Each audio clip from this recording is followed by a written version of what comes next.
নমস্কার। বাংলা স্ফিয়ারে রাত ৯:৩০ আজকে তো ভোট নিয়ে কথা বলতেই হবে। আমি আপনাদের একটা হাইপোথেটিক্যাল সিচুয়েশন দিচ্ছি। ধরুন আগামীকাল তৃণমূল কংগ্রেস থেকে বেরিয়ে গিয়ে কোনো বিক্ষুব্ধ নেতা, তিনি নিজেকে তৃণমূল কংগ্রেস, প্রকৃত তৃণমূল কংগ্রেস বলে দাবি করলেন এবং 2026-এর ভোটে দেখা গেল যে তার নেতৃত্বাধীন যে তৃণমূলের ফ্যাকশন, তারা মমতা বন্দ্যোপাধ্যায়ের ফ্যাকশনকে অনেক পিছনে ফেলে অনেক বেশি সিটে জিতে গেল। এই রকম একটা ঘটনা ঘটতে যে পারে এতদিন পর্যন্ত সেটা অলৌকিক বলেই মনে হচ্ছিল। কিংবা ধরুন একই ধরনের কল্পনা আপনি কি ডিএমকের পরিবার সম্পর্কে করতে পারেন? ডিএমকে থেকে বেরিয়ে গিয়ে করুণানিধির দু একজন পুত্রকন্যা একটু আধটু চেষ্টা করেছে বটে, কিন্তু দানা বাঁধেনি।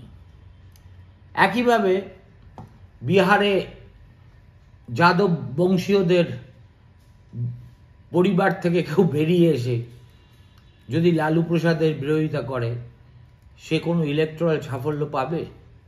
কিংবা উত্তরপ্রদেশে অখিলেশ যাদবের পরিবার থেকে। সুতরাং আমাদের এদেশে, পশ্চিমবঙ্গে এটা সাম্প্রতিককালে হয়েছে, সেটা হচ্ছে ফ্যামিলি ডমিনেটেড যে ওল্ড স্টাইল এলিট পলিটিক্স, তার দিন যে ঘনিয়ে আসছে, অবসানের দিন, তা কিন্তু এবারের মহারাষ্ট্র নির্বাচনের ফলাফল থেকে অনেকখানি পরিষ্কার। কেন বলছি এ কথা? দেখুন, নেহেরু গান্ধী পরিবার যেই থাকুক, প্রিয়াঙ্কা নেতৃত্বে থাকুন, রাহুল থাকুন, তাদের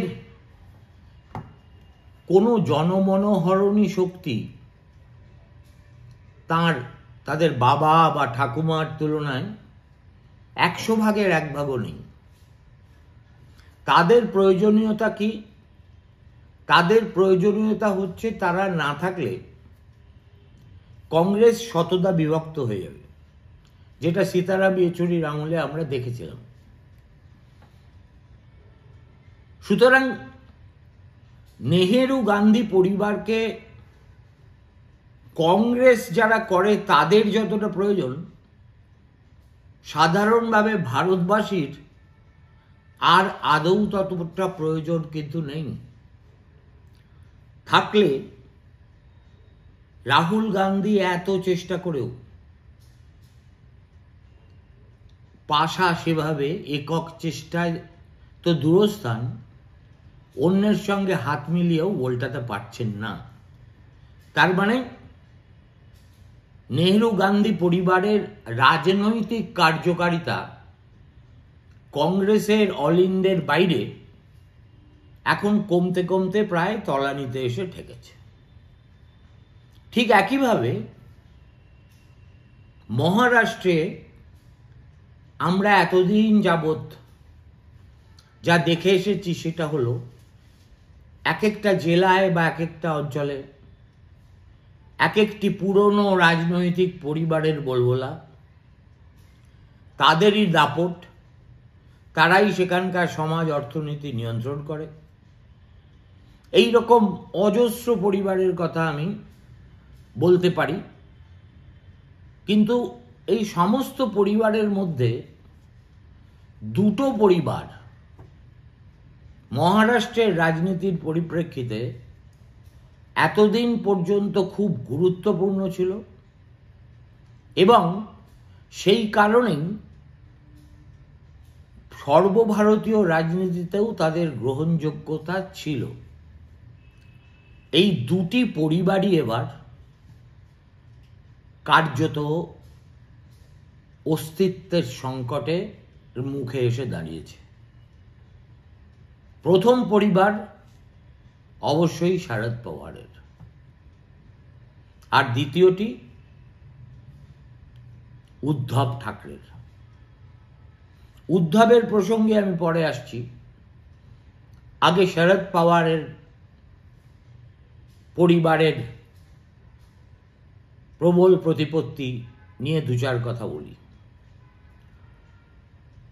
শরদ পাওয়ার বলেছিলেন যে এটাই হচ্ছে তার জীবনের শেষ নির্বাচন, তার যা বয়স হয়েছে এর পরে তার পক্ষে আর দলের ভার কাঁধে নিয়ে গোটা রাজ্য জুড়ে প্রচার করা সম্ভব নয়, তার শরীর ও স্বাস্থ্য তাকে অ্যালাউ করবে না। শরদ পাওয়ার এই পরিস্থিতিতে কি করবেন? যেটুকু অংশ এখনো পর্যন্ত এনসিপিতে তার সঙ্গে আছে তাদেরকে তিনি কংগ্রেসে যোগ দিতে উৎসাহিত করবেন, না এনসিপিতে তার অংশটা খান খান হয়ে যাবে, সেটা এখনই বলার সময় আসেনি। এই দেখুন, লোকসভার ভোটেও শরদ পাওয়ার কিন্তু পাওয়ার বংশের মধ্যে যে অন্তর্বিরোধ চলছে তাতে একেবারে অবিসম্বাদিত কর্তৃত্ব বজায় রাখতে পেরেছিলেন এই সেদিন পর্যন্ত। সেই কারণেই সুপ্রিয়া সুলে বারামতি লোকসভা কেন্দ্রে অজিত পাওয়ারের সহধর্মিণীকে বিপুল ভোটের ব্যবধানে হারাতে সক্ষম হন। মাত্র কয়েক মাসের ব্যবধানে দেখুন ছবিটা একদম আমূল বদলে গেছে। বারামতি থেকে শারদের অনুগামী তার এক নাতি অজিত পাওয়ারকে চ্যালেঞ্জ করেছিলেন, তিনি ফলাফলে দেখা গেল ভোকাট্টা হয়ে গেছে। অজিত পাওয়ার গোষ্ঠীভুক্ত এনসিপির প্রার্থীরা এবার শরদ পাওয়ারের এনসিপির তুলনায় প্রায় 3 গুণ বেশি আসনে জিতেছে।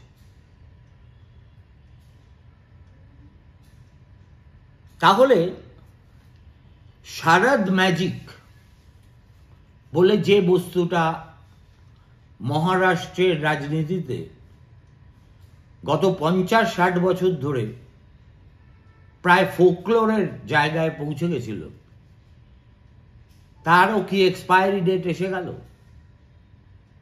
সম্ভবত তাই। কেননা দেখুন, শরদ পাওয়ারের মতো কুশলী রাজনীতির খেলোয়াড়, প্রায় চাণক্য সুলভ আচরণ এবং এত দীর্ঘদিনের অভিজ্ঞতা সম্পন্ন কোনো রাজনীতিক মহারাষ্ট্রে নেই। আর যে তল্লাটে এই পাওয়ার পরিবারের বাড়ি, তার প্রতিটি ধূলিকণার সঙ্গে এই পরিবারের সম্পর্ক জড়িয়ে আছে এবং ওই তল্লাটের বারামতি এবং সংলগ্ন তল্লাটের যাবতীয় উন্নয়নের কাজ আজ পর্যন্ত যা হয়েছে তার বেশিরভাগই শরদের সৌজন্যে। সেই শরদ পাওয়ার রাজনীতি থেকে রিটায়ার্ড হার্ট হয়ে এবার মহাপ্রস্থানের পথে চলে যাবেন কিনা আগামী দিনে কিন্তু সেটা অবশ্যই আমাদের ভালো করে লক্ষ্য রাখতে হবে। কিন্তু এই ভোটে অজিত পাওয়ার প্রমাণ করে দিলেন যে না, even a challenger can do better than the reigning satrap. এটা ব্যক্তিগতভাবে শরদ পাওয়ারের কাছে কতটা লজ্জার তার কন্যা সুপ্রিয়া সুলের পক্ষে কতটা মর্মান্তিক আমি বহুবার মহারাষ্ট্রে গিয়েছি বলে তার কিছুটা অনুমান করতে পারি। অথচ সেটাই কিন্তু হলো, যদি না অবশ্য অজিত পাওয়ার যেরকম বলে থাকেন সেটাই আসলে সত্যি কথা হয়। সেটা কি না, এই যে দল ভেঙে একনাথ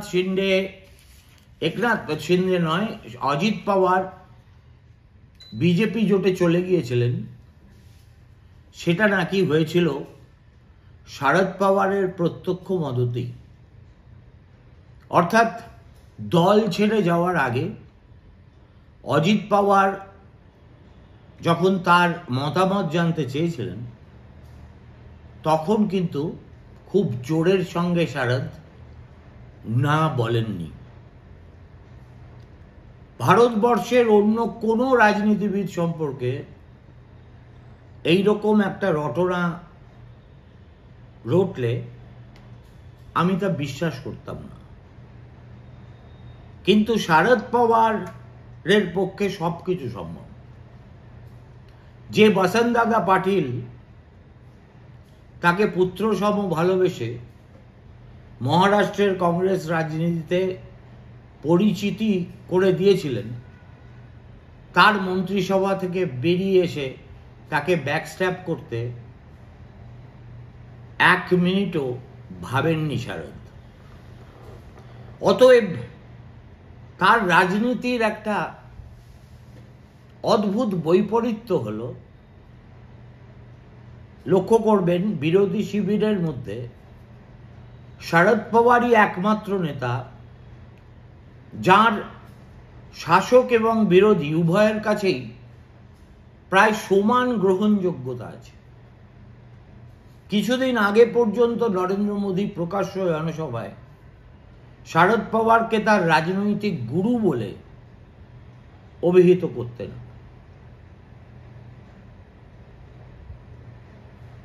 অন্যদিকে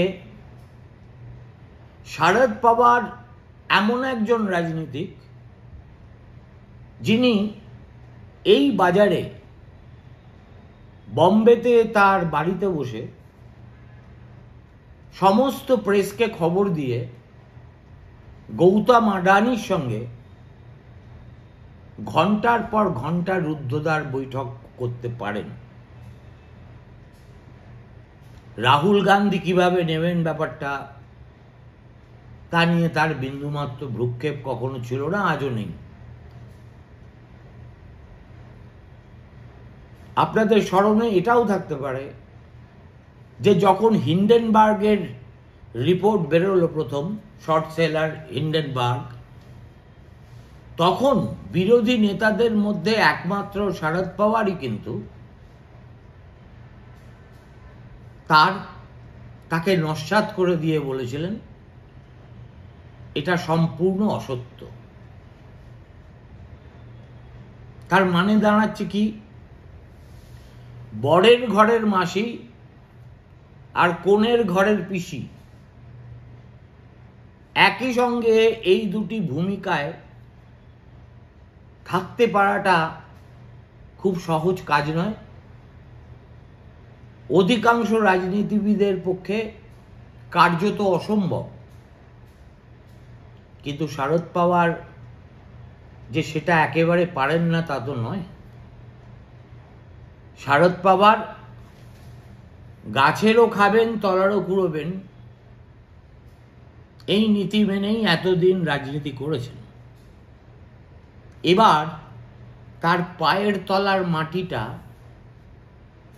তাঁরই এতদিনের চেনা কেনা ভোটাররা হঠাৎ করে আলগা করে দিলেন, এবং আলগা করে দিয়ে বুঝিয়ে দিলেন যে আপনি পাওয়ার ফ্যামিলির প্যাট্রিয়ার্ক হতে পারেন,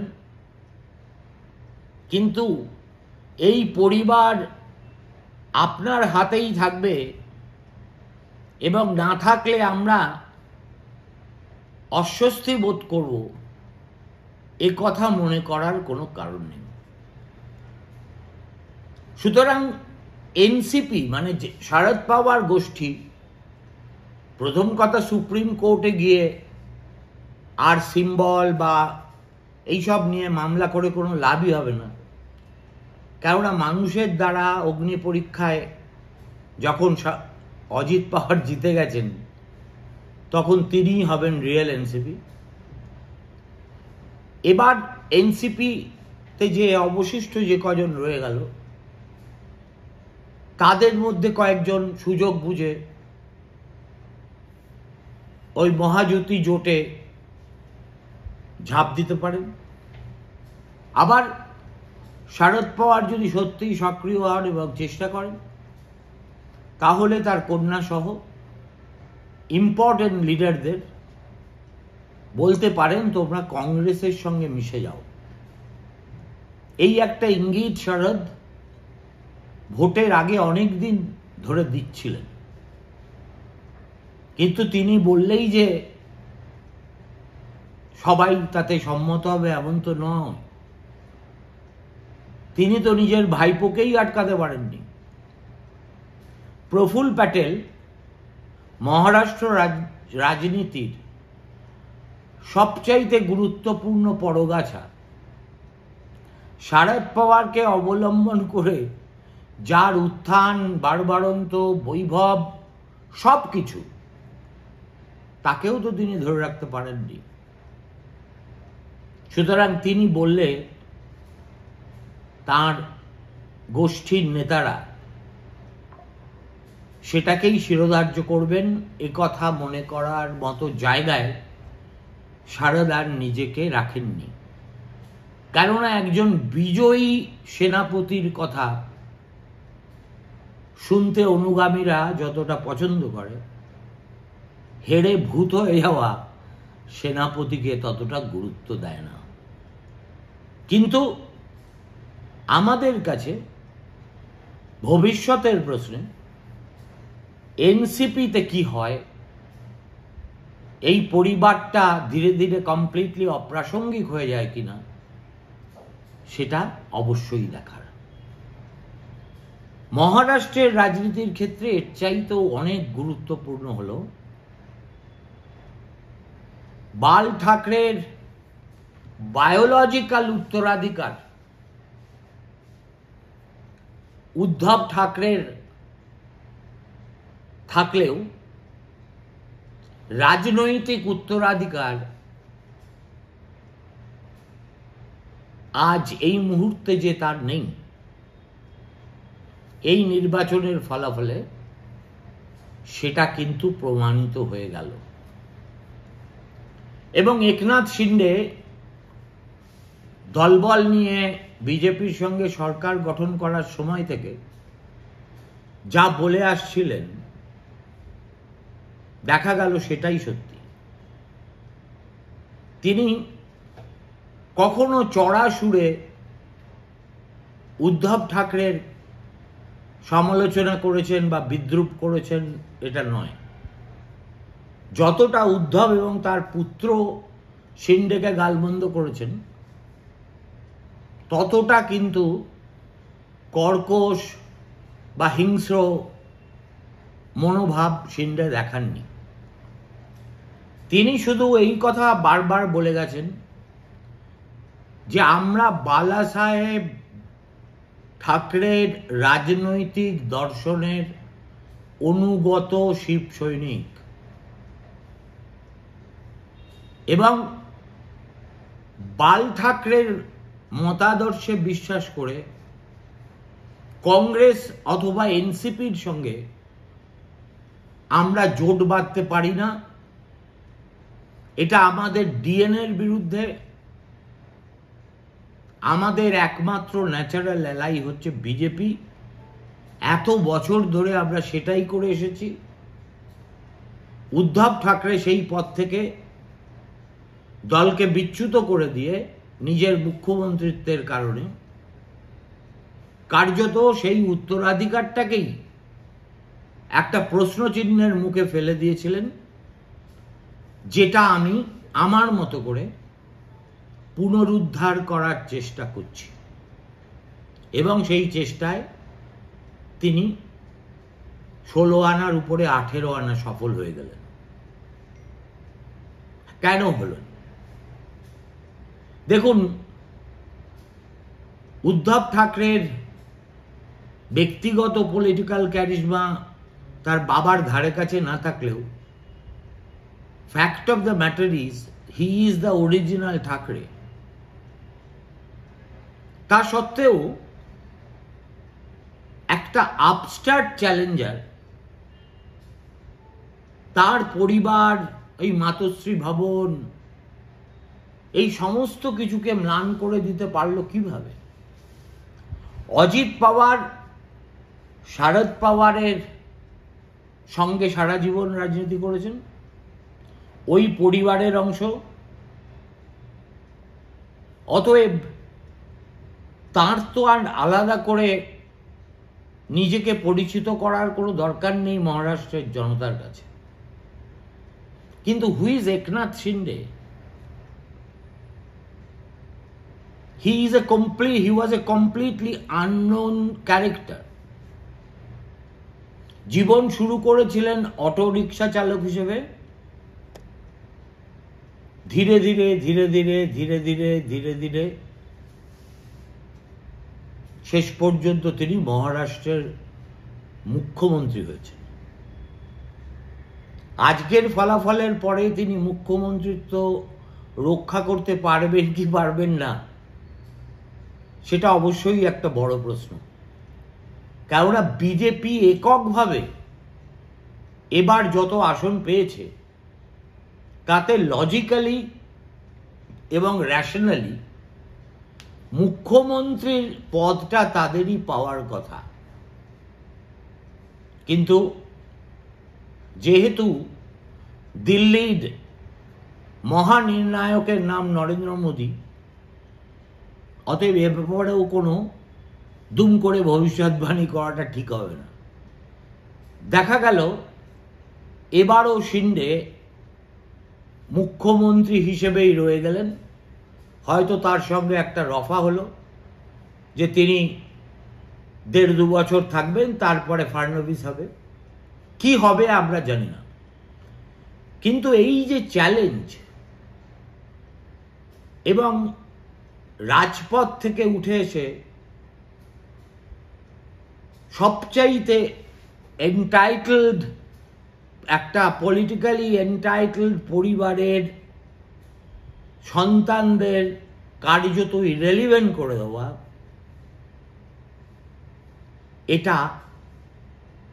এটার তাৎপর্য সাংঘাতিক।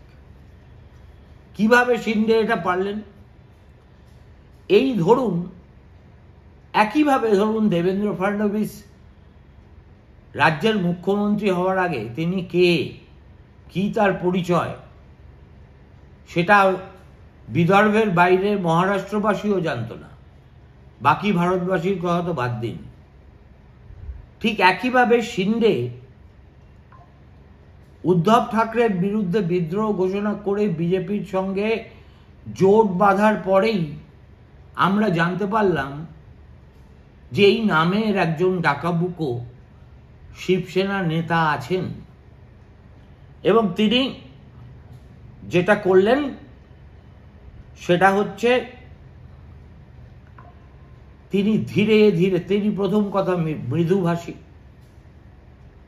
অসম্ভব পরিশ্রম করতে পারেন, এবং যেহেতু তৃণমূল স্তর থেকে অত্যন্ত দরিদ্র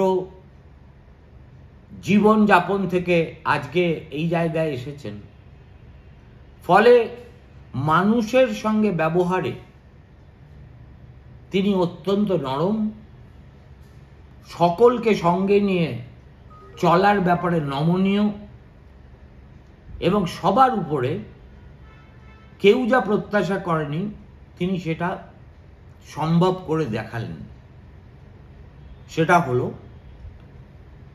বিজেপি একদিকে, অন্যদিকে অজিত পাওয়ারের এনসিপি, এইরকম দুটো কঠিন শরিকের মাঝখানে স্যান্ডউইচ হয়ে থেকেও তিনি মহারাষ্ট্র সরকারটাকে মোটামুটি ভালোই চালালেন। আর একেবারে শেষ প্রহরে এসে এমন একটা তুরুপের তাস মহিলা ভোটারদের সামনে ছুড়ে দিলেন যাতে কামাল হয়ে গেল। ল্যাডলি বাহিন যোজনা। সুতরাং প্রতিষ্ঠিত রাজনৈতিক পরিবারগুলির দাপাদাপির দিন এক এক জায়গায় এক এক রকম অবশ্যই, তবু আজকে যদি মহারাষ্ট্রে বাল ঠাকরের পরিবার শারদ পাওয়ার অপ্রাসঙ্গিক হয়ে যান,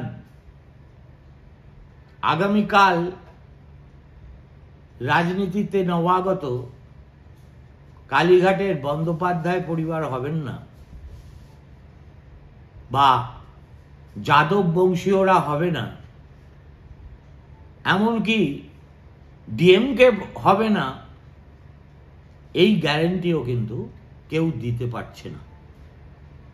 তাই আমার মনে হলো এই ভোটের ফলাফল দেখে যে পরিবার ভিত্তিক রাজনীতির দিন কি ভারতবর্ষে তাহলে ধীরে ধীরে সত্যিই শেষ হতে চলছে? নাও হতে পারে, আবার হতেও তো পারে। পলিটিক্স তো after all is a game of possibilities. ভালো থাকবেন, নমস্কার।